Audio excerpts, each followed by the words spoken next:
2023 پیور 1 سوال 9. The first three terms of a geometric sequence are 3k به علاوه 4 دومیش 12 منهای 3k سومی k به علاوه 16. جواب A میشه 12 منهای 3k خط کسری زیرش 3k به علاوه 4 مساویه با k به علاوه 16 خط کسری به روی 12 منهای 3k. قسمت بعد پرانتز باز 12 منهای 3k پرانتز بسته ضرب در پرانتز باز 12 منهای 3k پرانتز بسته مساویه با پرانتز باز k به علاوه 16 بسته پرانتز باز 3k به علاوه 4 پرانتز بسته. قسمت بعد 144 منهای 72k به علاوه 9k به توان 2 مساویه با 3k به توان 2 به علاوه 52k به علاوه 64. قسمت بعد 6k به توان 2 منهای 124k به علاوه 80 مساویه با 0. قسمت بعد 3k به توان 2 منهای 62k به علاوه 40 مساویه با 0. قسمت B پرانتز باز k منهای 20 بسته باز 3k منهای 2 بسته مساوی 0. بعدی k مساوی 20 اور k مساوی 2/3.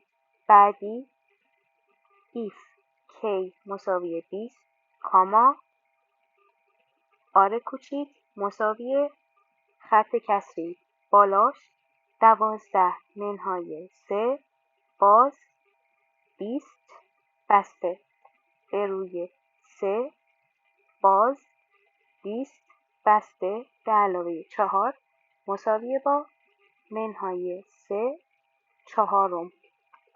بعدی خط صاف منهای 3/4 خط صاف کوچکتر از 1. بعدی if k مساوی 2/3 کاما آر کوچیک مساوی 12 منهای 3 باز 2/3 بسته پایین کسر 3 باز 2/3 بسته به علاوه 4 مساوی 5/3. بعدی خط صاف 5/3 خط صاف بزرگتر از 1 کاما so if k مساویه با 2/3 the sequence cannot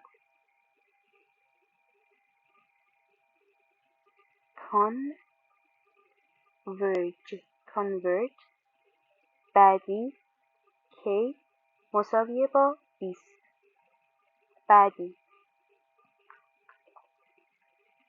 آ مساوی 3 باز 20 بسته به علاوه 4 مساوی 64. آر بعدیش آر مساوی منهای 3/4. بعدیش اس بزرگ پایینش پسند بی نهایت مساوی a به روی 1 منهای r مساویه با 64 تقسیم بر کسری 64 تقسیم بر کسری 1 به علاوه 3/4 مساویه با 256 تقسیم بر کسری 7. تمام.